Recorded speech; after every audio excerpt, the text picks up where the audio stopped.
সম্মানিত দর্শক এবং শ্রোতাবৃন্দ, আমি ডক্টর আবুল কাশেম মোহাম্মদ মাহবুবুল্লাহ যশোরী বাংলাদেশি সেবা পার্টির পক্ষ থেকে আপনাদের সকলকে জানাই আসসালামু আলাইকুম ওয়া রাহমাতুল্লাহ। আমাদের দেশের মানুষ এতটাই সরল যে তারা পর্দার আড়ালের কোনো খবর রাখে না। তারা মুখোশের আড়ালে যে আমাদের দেশের দুই শ্রেণীর লোকদের একটি চরিত্র, এটা তারা জানে না। আমাদের দেশে যারা উলামা লীগ এবং উলামা দল হয়ে কাজ করেছে এবং কাজ করে, যারা হিফাজত, যারা তরিকত, এরাই মূলত উলামা লীগ, উলামা দল। এরা বিএনপি মার্কা মুসলমান নেতা নেত্রী এবং কর্মীদের তৈরি করা, অথবা আওয়ামী লীগ মার্কা মুসলমান নেতা নেত্রী এবং কর্মীদের তৈরি করা। তাই উলামা দল এবং উলামা লীগ এদের থেকে যদি আলাদা কেউ দল গঠন করে, পার্টি গঠন করে, তো আমাদের দেশের মানুষের কোনোভাবেও বোঝার উপায় নেই যে এরা পিছনে সবাই মাসতুতো ভাই বোন। যেমন আব্দুল লতিফ সিদ্দিকী বলেছেন যে বিএনপি এবং আওয়ামী লীগ একই জিনিস, এরা মামাতো খালাতো ফুফাতো ভাই বোন। সাংবাদিক ইলিয়াস এদের গোমর কিছুটা হলেও তুলে ধরেছে যে এই বিএনপি মার্কা মুসলমান এবং আওয়ামী লীগ মার্কা মুসলমান, এরা একে অপরের আত্মীয়। ঠিক একই কায়দায় যাদেরকে আজ আমরা জামাত শিবির মনে করে চলেছি, আপনারা জানেন যে জামাতের বড় বড়রা আওয়ামী লীগের এবং বিএনপির বড় বড় আত্মীয়। অনেকে আপনারা জানেন যে আব্দুল হামিদ, যে কিনা আমাদের দেশে স্পিকার এবং রাষ্ট্রপতি ছিল, তার আপনদের মধ্যেই জামাতের বড় নেতা রয়েছে। এখন যত স্পিকার আমাদের দেশে রয়েছে ধর্মের নামে আমরা যাদেরকে দেখি, এরা সবাই এই দুই পার্টির পক্ষ থেকে নিয়োগ দেওয়া।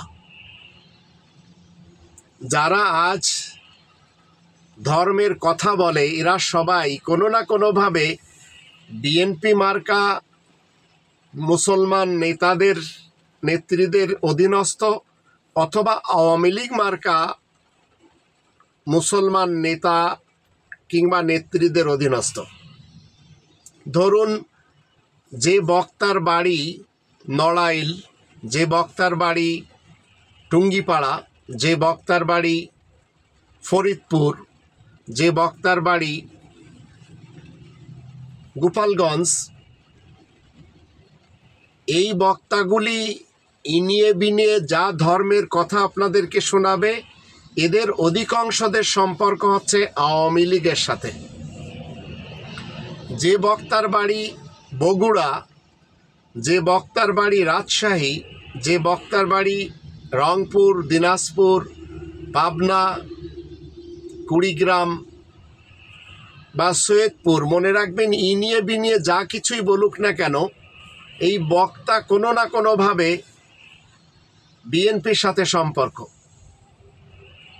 ঠিক একই কায়দায় এই দুই শ্রেণীর লোকেরা আমাদেরকে কোরআনের 5টি দাবি থেকে দূরে সরিয়ে রেখেছে।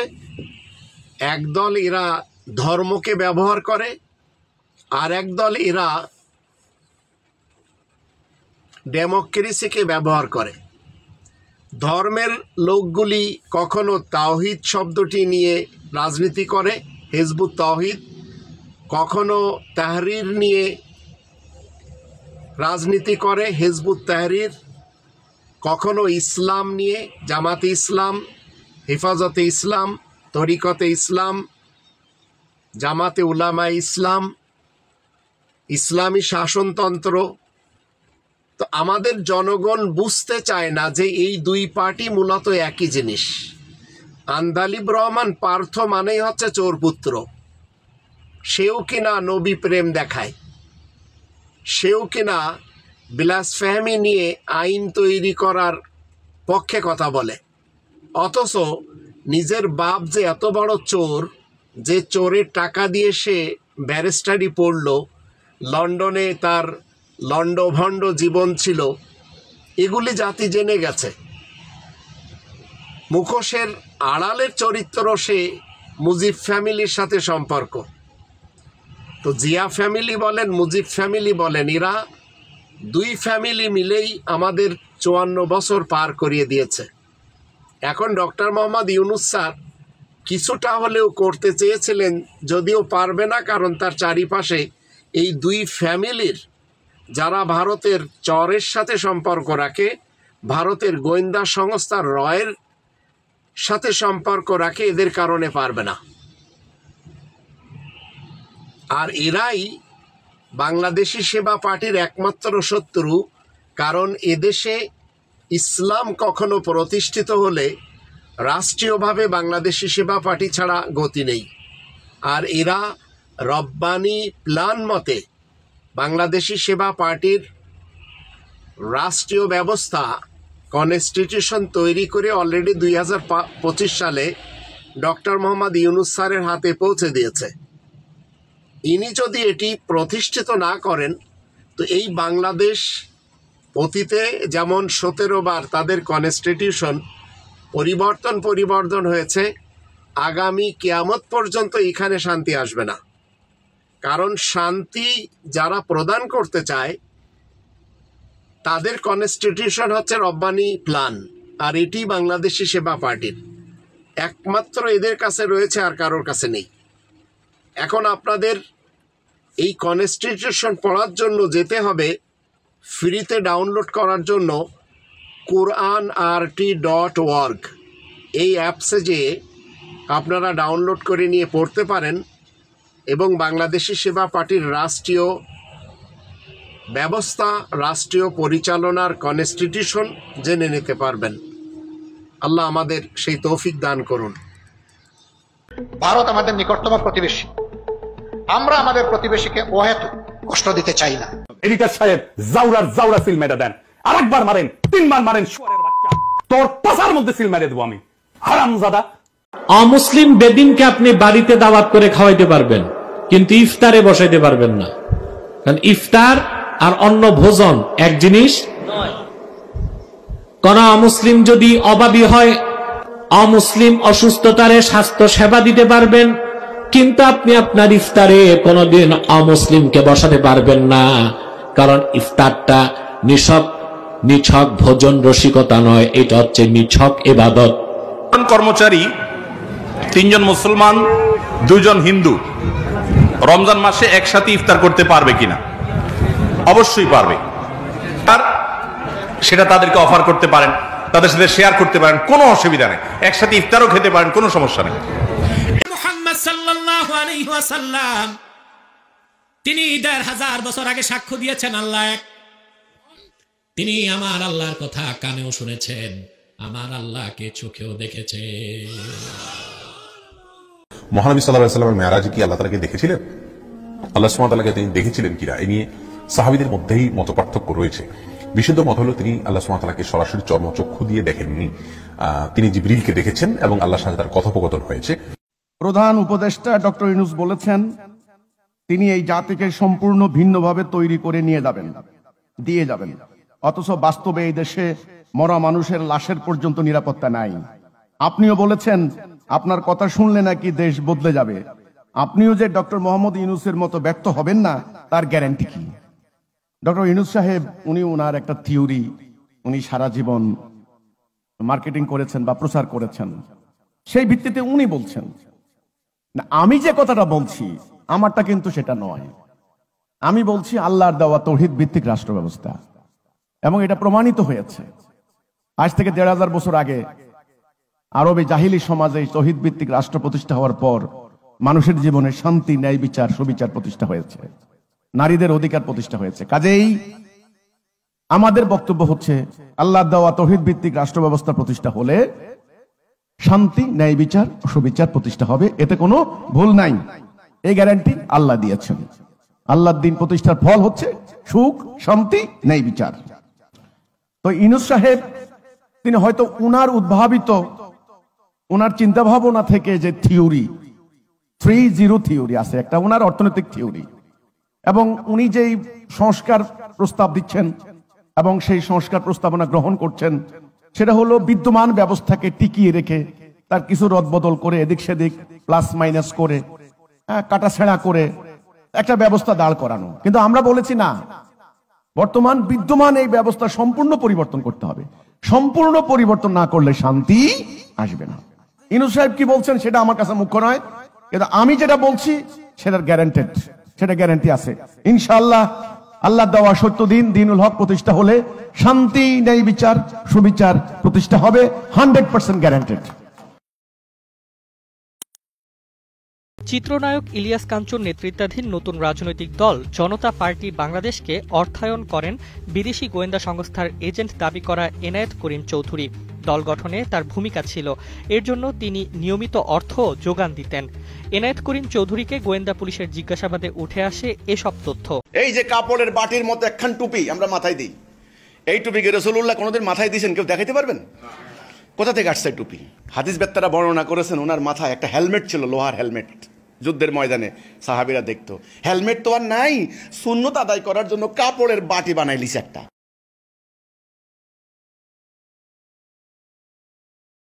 আহলে হাদিসরা নাকি হাদিস বানায় না, তারা নাকি বানোয়াট হাদিস বলে না। দেখুন শায়েক কি বলে। আর শায়েকের দালালি করার আগে একটি সহিহ হাদিস দিয়ে তারপরে দালালি করতে আসবেন। আবু হুরায়রা রাদিয়াল্লাহু তাআলা আনহু বলেন, রাসূল সাল্লাল্লাহু আলাইহি সাল্লাম বলেছেন,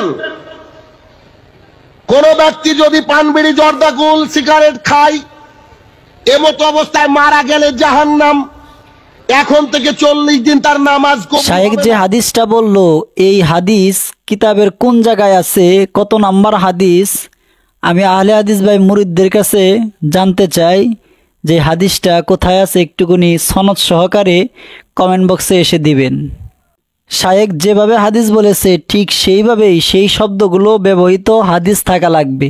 আশা করি শায়েকের দালালি করার আগে হাদিস দিয়ে তার। আমার প্রশ্ন হলো, আমাদের নবীজি যে দলটা করছে কোরআনে কোথাও সে দলের নাম পায় না, দলটার নাম কি? কামাল ভাই দেখেন, কোরআনে আল্লাহ রাব্বুল আলামিন কিন্তু মোমেনদেরকে উম্মাহ হিসেবে উল্লেখ করেছেন, উম্মাহ। আবার কখনো কখনো বলছেন উলাইকা হিজবুল্লাহ, এরা আল্লাহর দল। আবার বলছেন উম্মতে মুহাম্মদী। আবার আরেকটা আয়াতে আছে আল্লাহ রাসূলকে বলছেন যে মুহাম্মদ এবং তার সঙ্গীরা, মানে আমরা আসহাবে রাসূল। আবার কখনো কখনো বলছে উম্মতে মুসলিমা, মুসলিম। আবার বলছেন মুমিন। তো এখন ঘটনা হচ্ছে, এখন যে নামগুলি হচ্ছে বিভিন্ন সংগঠনের নাম, এই যে আমাদের ধরেন চরমনাই, জামাত, খেলাফত, হেফাজত, তাহারির, তারপরে দিয়ে হলো আমাদের যেমন হিজবুত তাওহীদ, এরকম। এখন কথা হচ্ছে এই যে নামগুলা, এই নামগুলার কোথায় কোরআনে আছে, কোথায় কোরআনে নাই। দেখেন এই প্রশ্নটা কিন্তু আন্দোলন প্রতিষ্ঠার শুরু থেকে হয়েছিল। তখন আমাদের যিনি প্রতিষ্ঠাতা ইমামুজ্জামান, ওনাকে আমাদের যারা প্রথম প্রতিষ্ঠা করেছেন তারা বলেছেন, একটা নাম যদি আমাদের না হয় তাহলে আমরা অন্যদের থেকে আলাদা কি করে হতে পারি? রাসূলুল্লাহর টাইমে রাসূল নিজেই এই উম্মার মূল আইকন ছিলেন।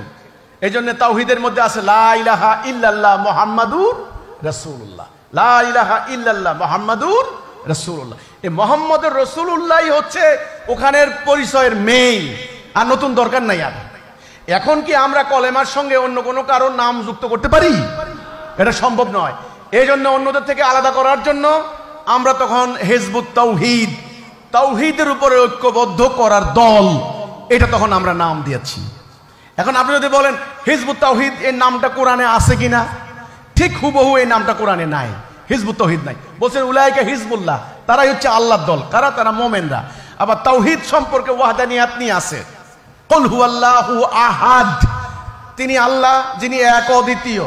তাইলে ওয়াহদানিয়াত থেকে তাওহীদ, একত্ববাদ, একত্ববাদের দল। এই হচ্ছে, এই জন্য আমরা নামটা রেখেছি।